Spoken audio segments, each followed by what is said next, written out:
Hello everybody, welcome back to vEgyan Ghar. This is part 3 of Delhi University MSc Microbiology entrance exam paper. So let us begin. Here the first question is NAG and NAM of peptidoglycan layer is linked by. So the peptidoglycan forms the cell wall that surrounds the bacterial cell. It is composed of alternating N-acetyl glucosamine, which is NAG, and N-acetyl muramic acid, which is NAM residues that are connected by beta 1,4 glucosidic bonds, and they are cross-linked with short polypeptide chains. So here the correct answer would be option number A, beta 1,4 glucosidic linkage. The next question is polyphenol oxidase helps in degradation of placases that belong to a group of polyphenol oxidases are versatile enzymes which are widely distributed in higher plants and fungi. These enzymes are capable of degrading lignin. Further, these metalloenzymes they contain copper atom in their catalytic site and are often called as blue multi-copper oxidase. So for this question, the right answer is option number C. The next question is asking that of those infected with poliovirus, what percentage of children show symptoms of infection? Actually, about 90 to 95% of people who do get infected with polio have no symptoms at all. Of those who do get infection, 2% or fewer may develop paralytic disease.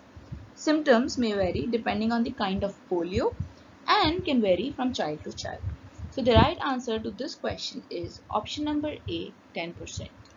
Next question. Agrobacterium is able to facilitate transformation in plants because this is because the bacteria is attracted to amino acids, sugars and organic acids that are released by wounded plants and infect such wound sites causing the crown ball disease. It transfers the bacterial genes into the host plant using the tDNA, which is present in the tumor-inducing plasmid. Hence, the agrobacterium can transfer DNA between itself and the plant, and for this reason it has become an important tool for genetic engineering. So option number A here is the correct answer. Next question is, which of the following represent a group of prokaryotes that lack cell wall? So the traditional view of prokaryotic classification, it groups species according to whether they lack the cell wall altogether, tenericutes, or either thin-walled or gram-negative gracilicutes, or thick-walled and gram-positive firmicutes, as revealed by the treatment with a classical gram stain. So option number C, tenericutes, is the correct answer. Our next question is, which of these is not a term for a form of leishmaniasis? Leishmaniasis is known by a myriad of popular names. Kala Azar for the visceral leishmania, dum-dum fever, Baghdad boils, and there's Briska button, Briska nodules, Calcutta ulcers. So there are a large number of names that are given to different forms of leishmaniasis. Out of all these options, option number D, Kali Gham, is the name which is not used for leishmaniasis. So the right answer for this question is option number D. Moving on to the next question. Which of the following antibiotics inhibit peptidyl transferase activity? So the right answer to this question is option number A, cyclohexamide, which is a naturally occurring fungicide produced by the bacterium Streptomyces. It exerts its effect by interfering with the translocation step in protein synthesis, that is the movement of two tRNA molecules and mRNA in relation to the ribosome. So it blocks the eukaryotic translation elongation. The next question is, a protein size was found to be 150 kilodalton by gel filtration. When it was resolved on SDS page, two bands of equal intensity of sizes 50 kilodalton and 25 kilodalton were seen. Which of the following is the most likely conclusion that you would draw? Here, since the molecular weight of the native protein is 150 kilodalton as determined by the gel filtration, while on SDS page The bands of low molecular weight, they suggest that protein is made up of subunits. Since two bands of equal intensity of sizes 50 kilodalton and 25 kilodalton were seen, it suggests that the protein is made up of these two subunits that are 50 kilodalton and 25 kilodalton. For these two subunits to make a 150 kilodalton protein, the protein should be a heterotetramer of two subunit types of sizes 50 kilodalton and 25 kilodalton. So the right answer to this question would be option number B. The next question is dioxic growth curve of E. coli on glucose lactose broth is best explained as follows. So a dioxic growth curve refers to the growth curve which is generated by organisms which has two growth peaks. So when E. coli is grown on a growth media containing two types of sugars, one of which is easier to metabolize than the other, for example, glucose and lactose.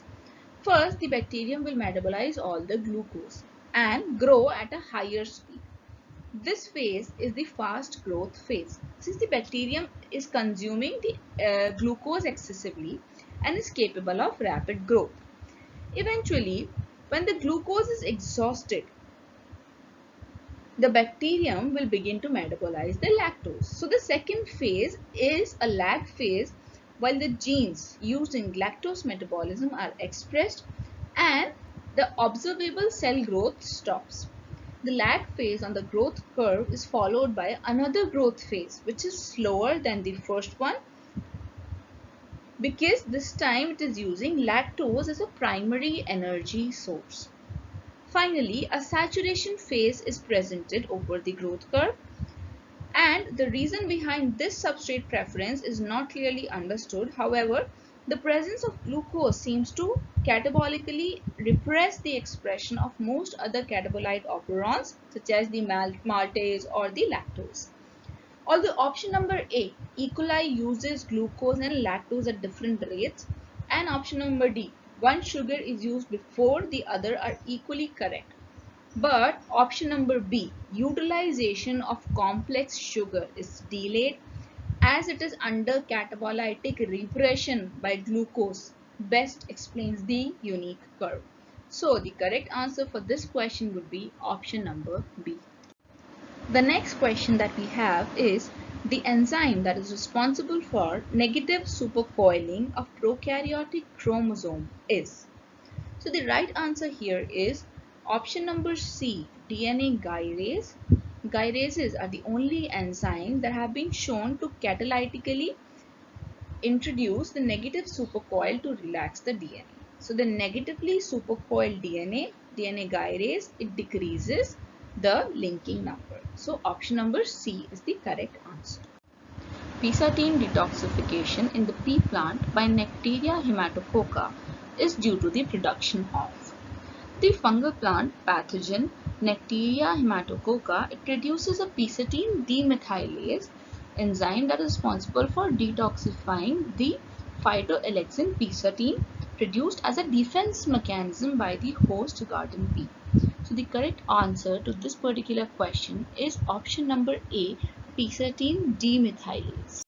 Next question is, which of the following is not a characteristic of histoplasmosis?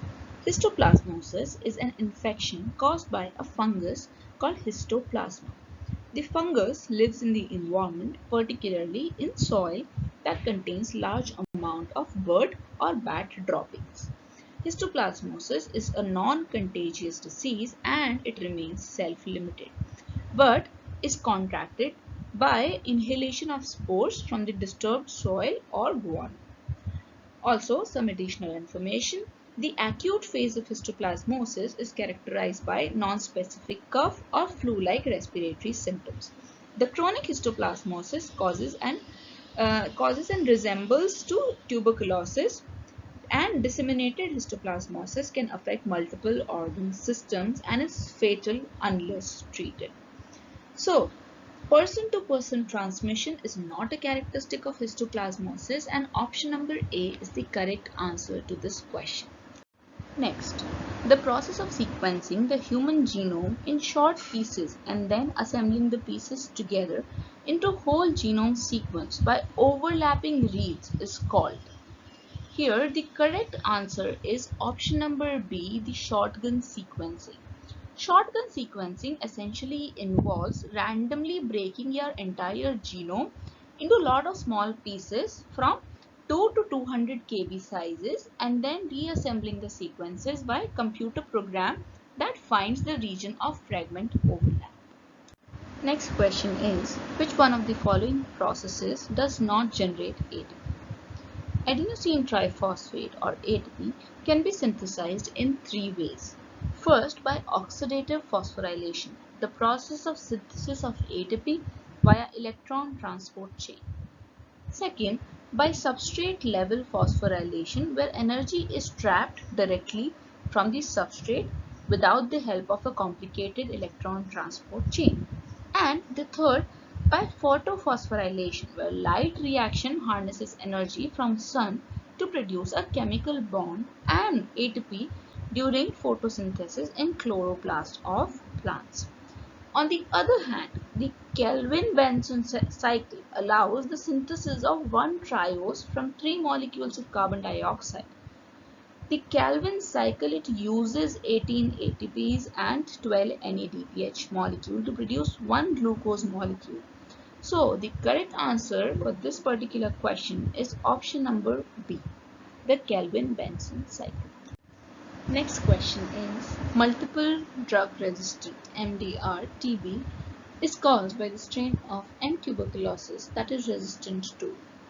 So the MDR TB is caused by TB bacteria that is resistant to rifampicin and isoniazid, the most potent TB drugs. These drugs are used to treat people with TB diseases. So the correct answer for this particular question is option number B, rifampicin and isoniazid. So the next question is, in aquatic bodies, the hydrostatic pressure increases by 0.25 atm for every 10 meter increase in depth. The hydrostatic pressure at 1000 meter depth is expected to be.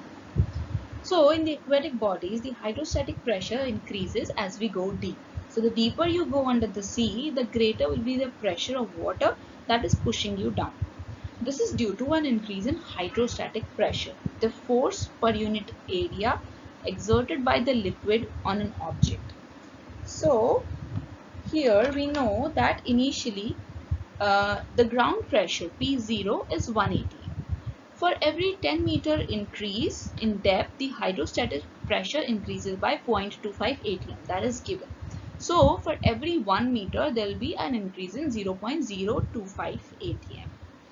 Hence, the hydrostatic pressure at 1000 meters is going to be 25 atm from the ground pressure. So let's calculate the total pressure. It will be 25 atm plus 1, the P0 value. So 1 atm from the P0 plus this 25 is going to make 26 atm, and the correct answer for this question would be option number C, 26 atm. Next question is, Vinogradski column is often used for the isolation of. So in contrast to the pure culture study, the Vinogradski column is used to study the relationship between different type of microorganisms in a mixed community. In these model columns, the microbial ecosystems are prepared by adding pond sediments to clear cylinder and additional supplements like the carbon source such as newspaper, the blackened marshmallows or the eggshells which can have the calcium carbonate, and a sulfur source which is the gypsum, the calcium sulfate or the egg yolk. This assembly is then incubated in the light. So the environmental gradient develops within the column, creating a diverse niche that allow enrichment of specific bacteria. The large amount of cellulose added initially promotes rapid microbial growth, which soon depletes the oxygen in the sediment and in the water column. Only the very top of the column remains aerated because the oxygen diffuses very slowly through the water, while the lower segment, it promotes those organisms that may grow in anaerobic condition. In anaerobic respiration, the organic substrates, they are degraded completely to CO2 by using these substances other than the oxygen as terminal electron acceptors. For example, some bacteria, they respire by using nitrates or sulfate ion. So, the sulfur reducing bacteria such as the D-sulfovibro can utilize these fragmentation products by anaerobic respiration using either sulfates or other partially oxidized form of sulfur as the terminal electron acceptor, generating large amount of H2S by this process. So the correct answer for this question is option number A, the D-sulfovibro species. Next question is the regulation of bacterial operon by transcriptional terminator events before the first structural gene of the operon is called. So the answer to this question is option number C, attenuation. Attenuation is a regulatory feature found throughout archaea and bacteria, causing premature termination of transcription. It happens in those systems in bacteria when transcription and translation proceed simultaneously. It involves a provisional stop sequence, an attenuator sequence located in the DNA segment that corresponds to the leader sequence of mRNA. So, depending on the metabolic condition, the attenuator, it either stops the transcription at that point or it allows read-through to the structural gene part of the mRNA and synthesis of appropriate protein. Next question is, teichoic acid present in the cell wall of gram-positive bacteria binds to. The peptidoglycan layer of many gram-positive bacteria are densely functionalized by an anionic glycopolymer called the wall teichoic acid WTAs. The gram-positive bacteria use this teichoic acid to control magnesium ion uptake depending on the extracellular concentration of metal SO. So, the correct answer to this question is option number C. Next question. Which of the following represents a washout condition in an ideal continuous stirred tank reactor, a CSTR? A continuous stir tank reactor or a CSTR is a batch reactor which is equipped by an impeller or other mixing device to produce continuous and effective mixing. In chemical engineering, the name CSTR is often used to refer to an idealized agitated tank reactor which is used to model operation variables required to attain a specific output. Dilution rate, D, is the flow rate per unit volume. If the flow rate is high as compared to the growth rate of the cells will flow out of the reactor before reaching a particular concentration or number. Hence, D is greater than specific growth rate, mu, may lead to a complete washout. So, option number C is the correct answer to this question. In the next question, the cellular organelle with acid hydrolase within its lumen is. So, lysosomes are the organelle which are found in all mammalian cells except the red blood cell. They are acidic compartments filled with more than 60 different types of hydrolases that are capable of degrading most biological macromolecules. These mediate the degradation of extracellular particles from endocytosis and of intracellular components by autophagy. So the correct answer to this question is option number B. The next question is, which amino acid forms the peptide interbridge between two peptidoglycan moieties in the cell wall of Staphylococcus aureus? In the peptidoglycan monomers of Staphylococcus aureus, the pentapeptide coming off the NAM or N-acetylmuramic acid is composed of amino acid L-alanine, D-glutamine, L-lysine and D-alanines. The peptide cross-link formed by the formation of short peptide interbridges containing of the L Glycine chain. So the right answer to this question is option number A, L Glycine. Next question is asking, in the disease triangle, which of the following factor is not involved? The disease triangle is a concept that illustrates the importance of pathogen, host, and the environmental conditions as three elements in disease making, as there are three sides to a triangle. These are the three critical factors necessary for a disease to develop. So option number 4, the duration of exposure time is not involved in disease triangle, and option D is the correct answer.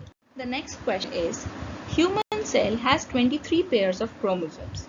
After meiosis, the number of chromatids in the cell would be, as we all know, before cell division, the homologous chromosomes, they get replicated, where the sister chromatids, they remain connected with the common centromere. These chromatids segregate into daughter cells during meiosis by keeping the ploidy level to n from 2n. So the chromosome numbers is reduced to 1/2 during the first meiotic division. Hence the 46 chromosomes, the 23 pairs, will first double during the replication, and after meiosis, each cell will be having 23 chromosomes total. So option number B is the correct answer. Next question is, which of the following statements is most appropriate? Let us read out the options. Option number A is, EMB agar is a differential medium only. Option B, McConney agar is both selective and differential medium. Option C, EMB agar is both selective and differential medium for gram-positive bacteria. And option number D is McConney agar is a selective media only. So here we know that the differential and selective media are commonly used in microbiology. Media that inhibits the growth of certain microbes and support the growth of other organisms of interest are known as the selective media, while the differential media, they take advantage of biochemical properties of target organism, often leading to a visible change when growth of target organism are present. Out of the given option, the McConney agar is an example of media which is both differential and selective. The presence of bile salt as well as cressyl violet within the media prevents the gram-positive organism from growing, while favor the growth of gram-negative bacteria. Since McConney agar is also a differential media, it differentiates between the gram-negative organism fermenting lactose or not. The lactose fermenters, they produce acid which turns the media color as hot pink due to the presence of pH indicator neutral red, which turns to hot pink at lower pH. One important point here is, another commonly used media that is both selective and differential is eosine methylene blue, the EMB agar. The selective and differential aspects are due to the dyes eosine Y and methylene blue, which are toxic to gram-positive microorganisms, while selectively stain the gram-negative bacteria. EMB also produce a color indicator distinguishing between the organisms that ferment lactose and those that do not. So the option number B, the McConney agar is both selective and differential media, is the correct answer. The next question is, polyatic pathogens are those pathogens which can. Options are complete a life cycle in 15 days, complete a life cycle in 1 month, complete a life cycle in 2 months, or complete a life cycle in an entire year or more than a year. The pathogens that produce only one cycle of development, that is one infection cycle per crop cycle, are called monocyclic. When pathogens that produce several infection cycles per crop cycle are called polycyclic. Some pathogens take several years to produce enough inoculum before it causes a new infection in a year. Such pathogens are called polyatic pathogens, which generally do not cause new infection over a given area every year. Amount of inoculum needed to disseminate require longer time to develop and may not increase greatly within a year, but due to exponential increase year after year may cause several outbreaks over several years of time. So such diseases are basically monocyclic, but it takes more than a year to complete the cycle, and they are called polyetic pathogens. So the correct answer to this question is option number D.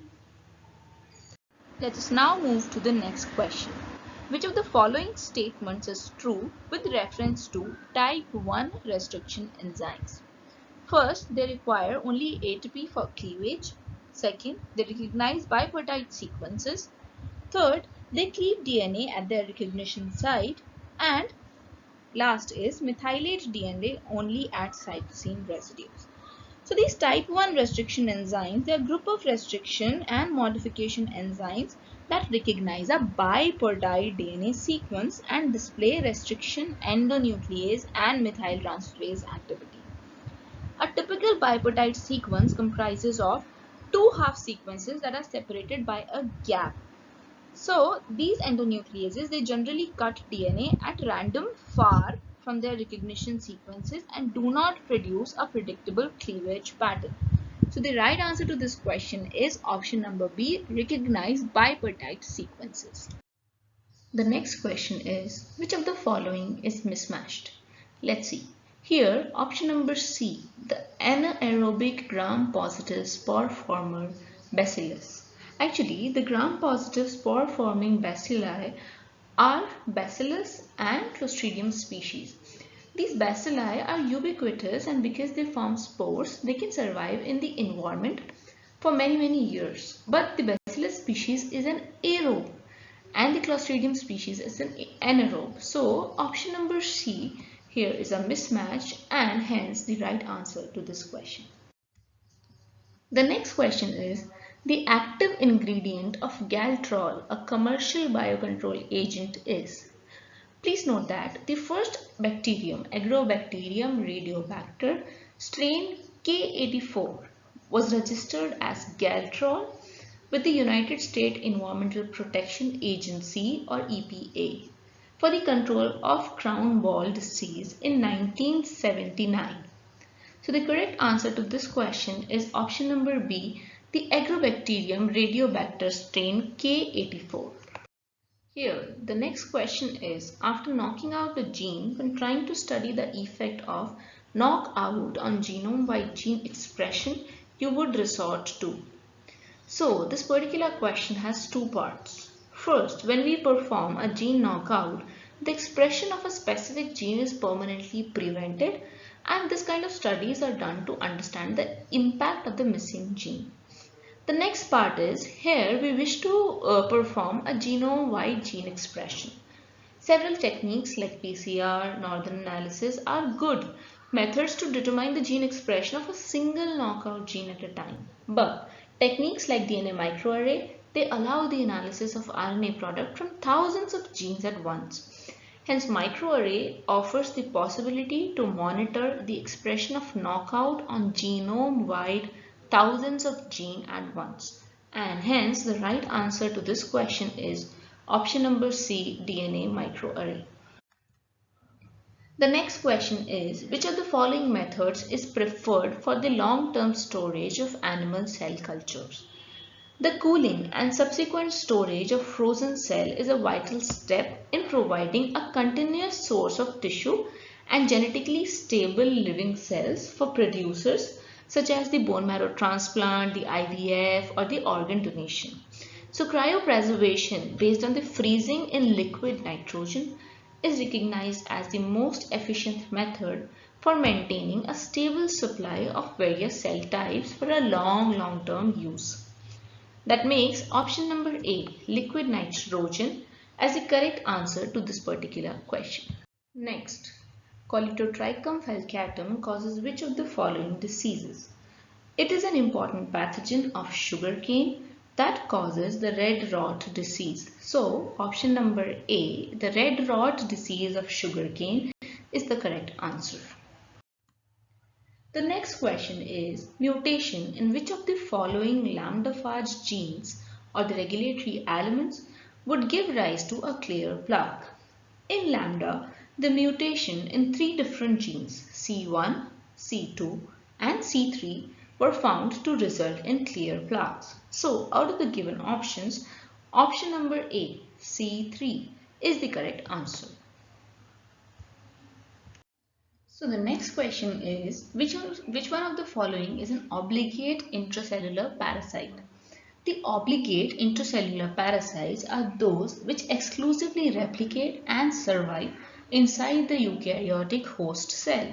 So, such parasites that infect humans include all viruses and certain bacteria such as the chlamydia species, the anaplasma species, the rickettsia species and the orientia species, etc. So option number C, the rickettsia, is the correct answer for this particular question. So the next question is, during uptake and mineralization of hydrocarbon by Pseudomonas species, the role of rhamnolipid is. Pseudomonas species is known to degrade the N-hexadecane from oil-contaminated soil by producing rhamnolipid, which is a type of biosurfactant.